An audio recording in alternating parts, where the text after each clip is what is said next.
2019년 9월 26일 일용할 양식입니다.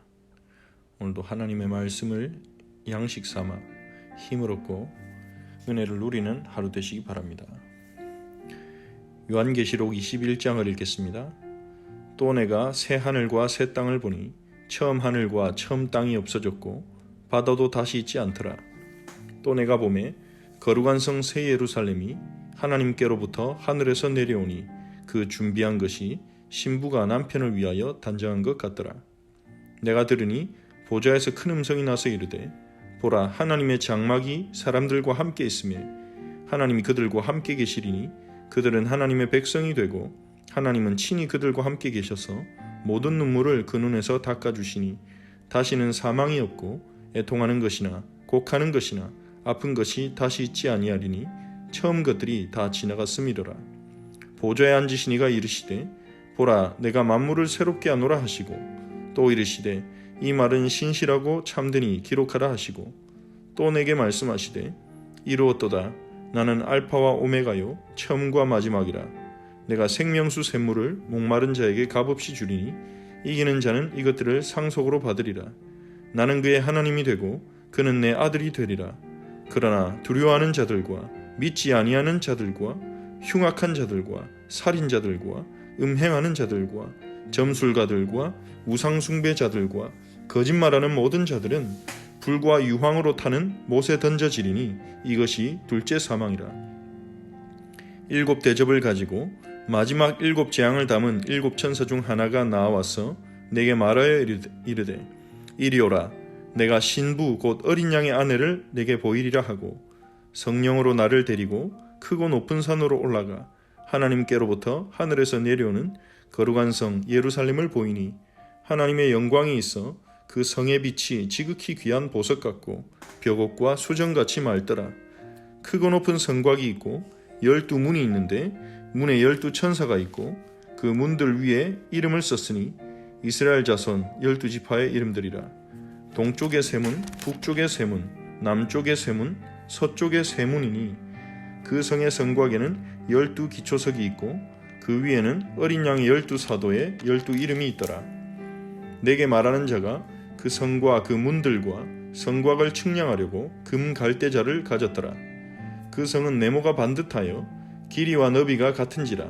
그 갈대자로 그 성을 측량하니 12,000 스다디온이요 길이와 너비와 높이가 같더라. 그 성곽을 측량하며 144 규빗이니 사람의 측량 곧 천사의 측량이라. 그 성곽은 벽옥으로 쌓였고 그 성은 정금인데 많은 유리 같더라.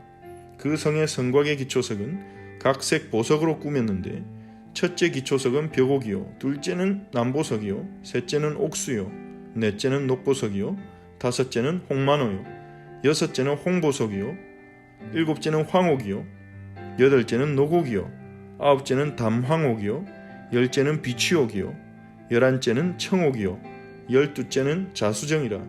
그 12문은 12 진주니 각 문마다 한 개의 진주로 되어 있고 성의 길은 맑은 유리 같은 정금이더라.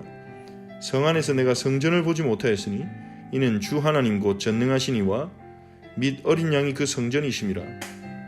그 성은 해와 달의 비침이 쓸데없으니 이는 하나님의 영광이 비치고 어린 양이 등불이 되심이라.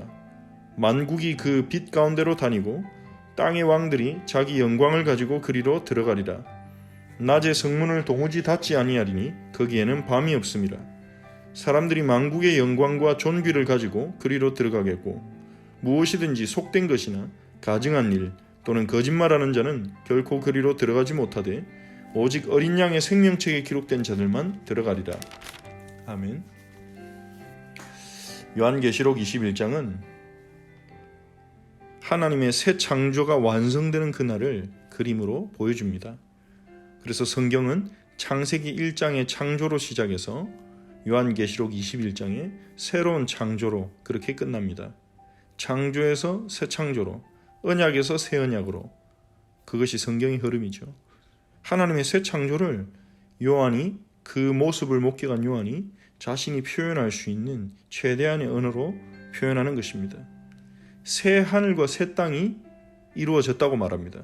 처음 하늘과 처음 땅이 없어졌고 바다도 보이지 않는 새 하늘과 새 땅이 이루어졌다는 것입니다.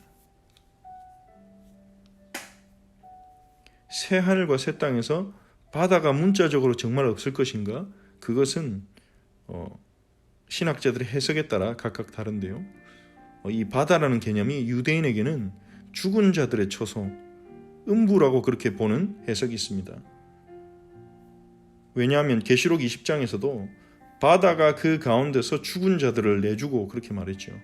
그래서 바다라는 것은 죽음의 세력을 의미하기 때문에 여기서 계시록 21장에서 바다가 있지 않다는 것은 새 하늘과 새 땅에 바다가 정말로 없다고 보기보다는 그런 바다가 상징하는 사망과 음부가 없을 것이라는 그런 해석으로 보기도 합니다.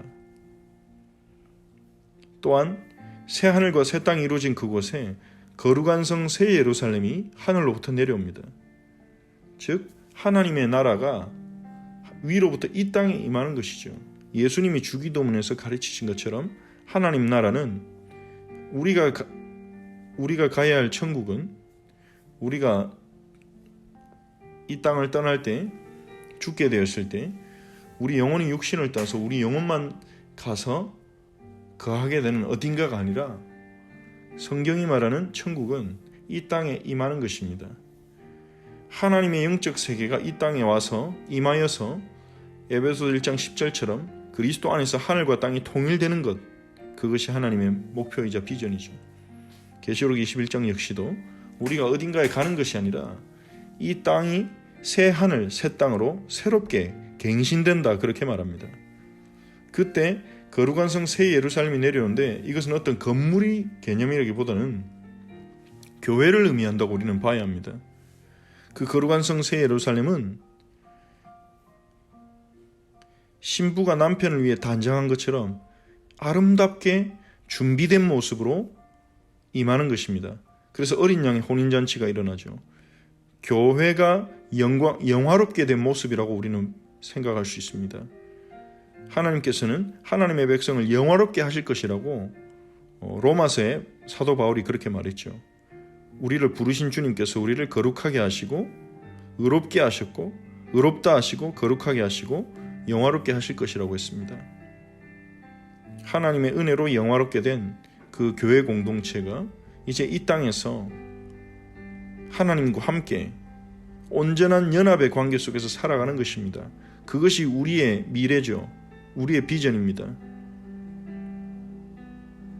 어떤 영적인 환상적인 세계로 가는 것이 아니라 우리가 살아가는 이 땅이, 이 지구가 새롭게 갱신되고 부패되었고 오염되었고 망가진 것들이 회복되고 그곳에 거룩하게 된 영화롭게 된 하나님의 백성들이 부활하고 이곳에 임해서 함께 공동체를 이루고 살아가는 것입니다. 창조 목적을 이루는 그것이 우리를 기다리고 있는 미래입니다. 그곳에는 주님이 눈물을 닦아주셔서 사망도 없고 애통하는 것이나 곡하는 것이나 아픈 것이 있지 않을 것이라고 했습니다.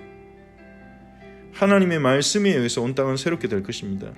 창세기 1장에서 빛이 있으라 하심으로 빛을 창조하신 주님이 계시록 21장 5절에서 보라 내가 만물을 새롭게 하노라 이렇게 말씀하십니다. 그 순간 만물은 새롭게 될 것입니다. 예수님께서 말씀하십니다. 보좌에 앉으시니가 말씀하십니다. 이루었도다. 나는 알파와 오메가요 처음과 마지막이라. 내가 생명수 샘물을 목마른 자에게 값없이 주리니 이기는 자는 이것들을 상속으로 받으리라. 나는 그의 하나님이 되고 그는 내 아들이 되리라. 이기는 자는 이것들을 상속받는다는 것입니다. 8절에 이기는 자에 반대되는 자는 두려워하는 자들과 믿지 아니하는 자들, 그리고 흉악한 자들, 살인자들, 음행하는 자들입니다. 즉 이기는 자는 믿는 자들입니다. 이 세상을 두려워하지 않고 하나님의 약속 예수 그리스도를 믿는 자들이 이기는 자들입니다. 믿음 안에 거한다면 우리는 승리하게 될 것입니다. 하나님의 나라를 상속으로 받게 될 것입니다.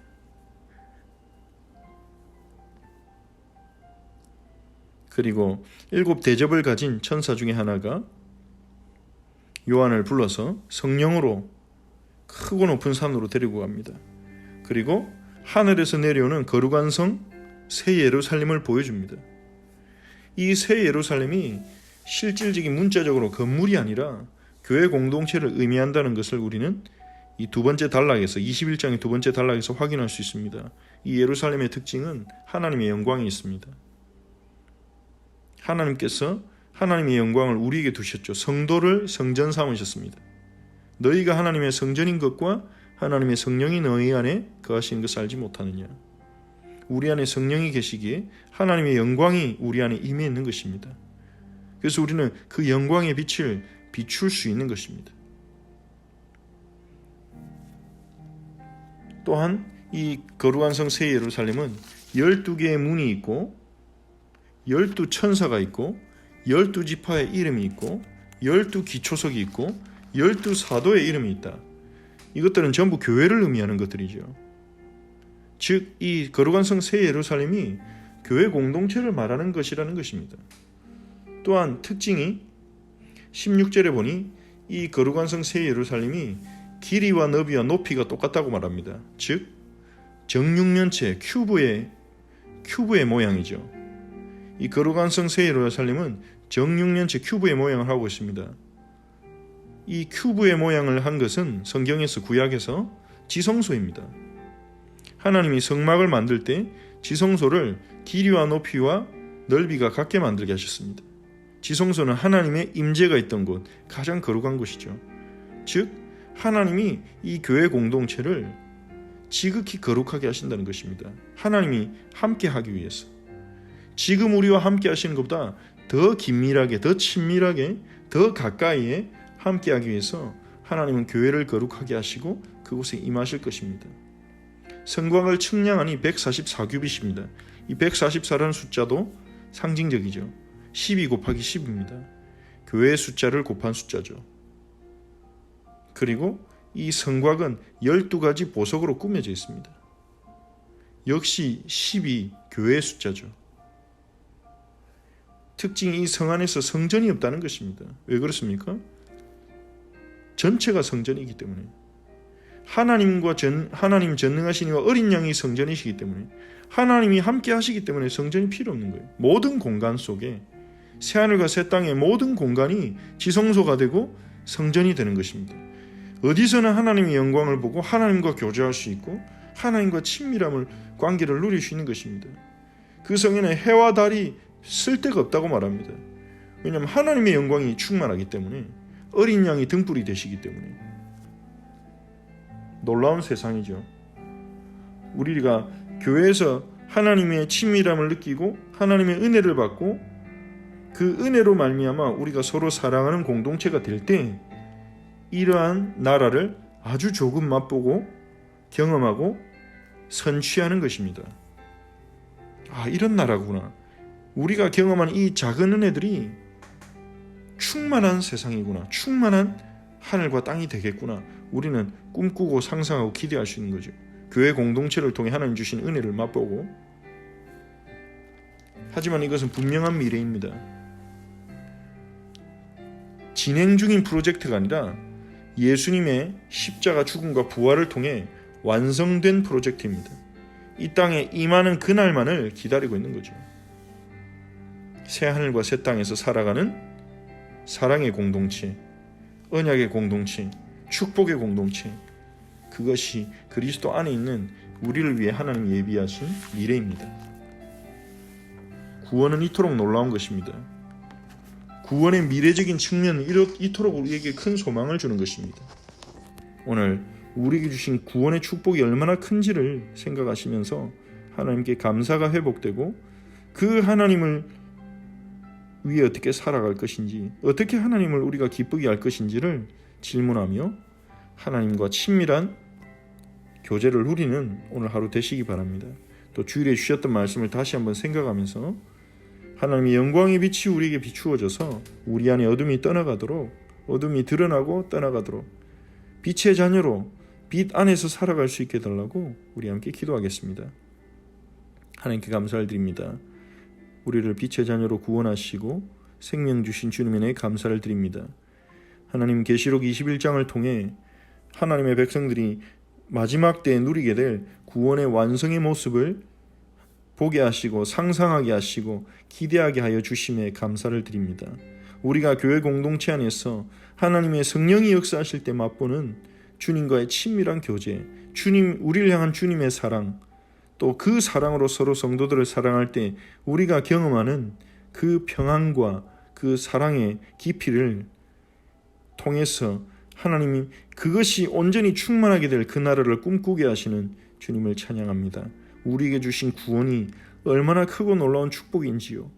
우리는 구원을 받아놓고도 이 구원이 얼마나 큰 축복인지, 이 구원이 얼마나 큰 은혜인지 알지 못할 때가 많습니다. 그래서 구원 받았음에도 불구하고 감사가 없고, 구원 받았음에도 불구하고 사람 때문에 또 나의 욕망 때문에 불평과 불만이 넘치고, 구원 받았음에도 불구하고 불안하고 두려워할 때가 많습니다. 하나님, 우리에게 주신 구원의 축복을 우리는 너무도 잘 모릅니다. 우리에게 베푸신 사랑의 깊이를 우리는 너무도 모릅니다. 너무 쉽게 잊어버리고 너무 쉽게 속아버립니다. 하나님, 우리의 마음과 생각을 지키소서. 우리 성도들에게 은혜를 베풀어 주시옵소서. 우리에게 주신 이 구원의 축복이 얼마나 큰지를 알고 우리에게 베푸신 하나님의 사랑이 얼마나 크고 깊고 넓은지를 알게 하셔서 감사가 회복되게 하옵소서. 하나님을 기쁘시게 하는 삶을 살도록 저희를 인도하옵소서. 영광의 빛, 세상에 비치신 예수님, 영광의 빛을, 그 광채를 우리에게 비추사 오늘 우리 안에 어둠이 드러나고 떠나가게 하옵소서. 빛 가운데 살아갈 수 있도록, 하나님과 사귐이 있는 삶을 살아갈 수 있도록, 형제를 사랑할 수 있도록 은혜를 주옵소서. 우리에게 주어진 이 빛을 누리고 빛을 세상에 발하게 하옵소서. 우리에게 주신 이 복음을 우리가 올바로 이해하고 정리하며 복음을 나누고 전하는 삶을 살아가도록 하나님 우리를 이끌어 주시옵소서. 예수 그리스도의 이름으로 기도합니다. 아멘. 하늘에 계신 우리 아버지여, 이름이 거룩히 여김을 받으시오며 나라가 임하옵시며 뜻이 하늘에서 이루어진 것 같이 땅에서도 이루어지이다.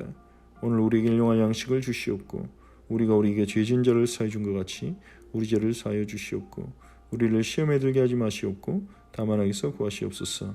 나라와 권세와 영광의 아버지께 영원히 있사옵나이다. 아멘.